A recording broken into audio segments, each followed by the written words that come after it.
মানব ইতিহাসের সবচেয়ে আশ্চর্যজনক এবং বড় বাঁধ হল চীনের হুবেই প্রদেশের ইলিন জেলার সানডোপিং শহরের ইয়াংচিকিয়াং নদীর উপর তৈরি 3 গর্জেস ড্যাম।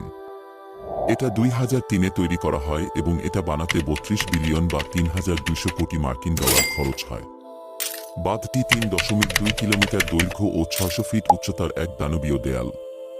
আপনি জেনে অবাক হবেন যে এটা প্রতি বছর 93.5 টেরাওয়াট বিদ্যুৎ উৎপাদন করে, যা দিয়ে New Zealand, Ireland, Bahamas, Rwanda, Iceland এবং কোস্টারিকা এই 5টি দেশ একসাথে 1 বছর অনায়াসে চলতে পারবে।